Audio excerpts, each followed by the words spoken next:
Hey kids, Chris Williams here talking about running your agency or entrepreneurial venture efficiently. Now, I get a lot of questions about this because I talk about this a lot, and it's how to make sure your processes and procedures and your systems are actually on track. So, this is something we go through with our clients. I figured this is the easiest way to explain it to you guys. I'll do this fast. I'll do it in 3 stages. Today, processes, tomorrow we'll do people, and the next day we'll do profit.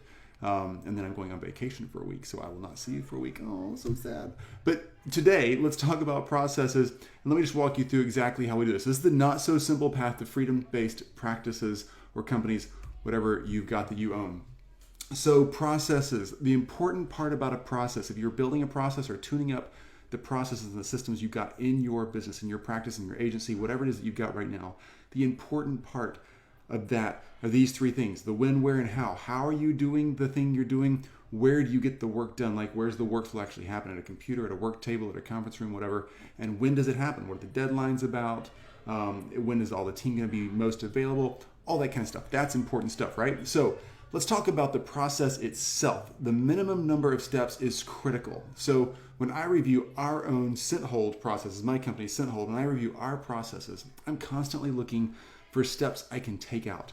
So what are things that we can stop doing? A lot of people think through what are the priorities and the things you should be doing. I think a great practice is to start thinking through what are things you should not be doing. So let's remove some processes, let's remove steps, let's remove things that are just waste and fluff in the system and do the minimum number of steps required to get the job done. And I don't mean shortcutting it where the product or service becomes subpar. I mean really being excellent, but doing it in the most efficient way possible. So think through your processes, look for wasted steps, and figure out how to cut that out. A simple thing would be, let's say, emails. This is really simple, but you'll get the picture. So if you're checking your inbox, or you have a staff member checking an inbox for you, or they're checking their own inbox, going through your inbox, looking at them all, being overwhelmed at 8 in the morning when you roll in the office is one step. And then going back through them all at 10 in the morning and pulling out the ones that are priorities, but being bugged by the other 17 that aren't priorities is another step. And then going back through the other 17 and pulling them out, and ultimately at the end of the day, you've done that 5 or 6 times, and you've sent half of them back, you've deleted a few, and there's still a couple hanging around, and you keep touching those old emails. Those are steps. Every time you go back to that inbox, it's a step. So what's a way you could go into your inbox and eliminate the emails, go in there, check it out, answer the emails, delete them, move on one time, even if it took you a little longer at 8 o'clock, and deal with it? That would be a way to eliminate steps, going back and forth and back and forth and back and forth, or multiple steps. They burn energy, they burn decision-making power. There's lots of waste there. Overly simple process, but it's a simple way to illustrate this point. Minimum number of variations. That's a great thing to notice in a system. A lot of times we build systems where, like, well, hey, if A, then B, if so-and-so sends an email, then we're going to have a response and it's going to look like this. But if they mention this one topic, then we're going to actually make it look like this. And if they include and CC their boss, then we're going to have it go up to this level and it's like this.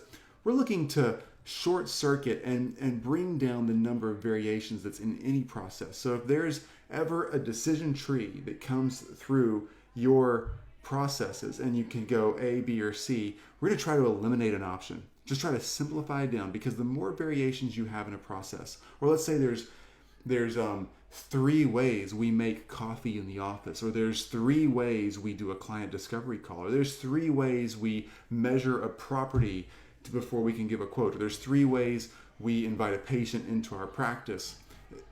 Pick one way. If you can pick 2 ways, okay. Definitely don't be picking 3 or 4 ways. Pick one way if possible. Get as streamlined as possible. You say, well, Chris, that might eliminate some of our clients or some of our prospects. Believe it or not, that's okay. You want to be smart and logical about how you do that, but picking one way where you and your team can be on the same page and have a very streamlined process will really make you more excellent at the people you do get to serve and waste a lot less time, because you're going to think, oh, I want to catch up on all these other clients and I don't want to miss out.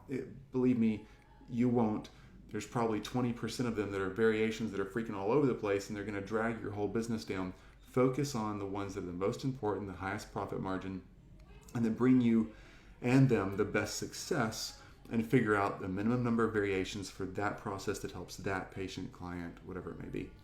Minimum number of steps, minimum number of variations, and then third, team-oriented and approved. So important. So a lot of times as bosses, we think, oh, I've got this be-all, win-all type process. Make sure that your team is involved. If it's a virtual team, if it's a local team, if it's outsourced teams, make sure you run the process by the players that are going to be involved in that process, and look for good ideas and be willing to listen, be willing to be wrong, be willing to go back and forth and poke holes in it. If they pitch an idea to you, awesome, take that idea, digest it, poke holes in it, push it back to them, but make sure that's a really open flow of communication and really get that hammered out so that you can really jump in and make sure it's team oriented and team approved, because if the team buys in on it, they're going to be way more efficient at getting it done, and it's going to be right. There's a much higher likelihood that it will be right if you and your team are bought in on that team process. All right, that is day one. I'll deal with people tomorrow. So again, processes, people, and profits.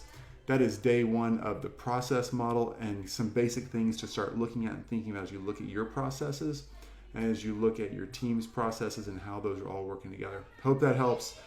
Drop any comments in you want to. I'll do my best to answer them. And all the best to you running a more efficient and more profitable practice, business, whatever it is that you're running. Talk to you soon. Thanks. Bye.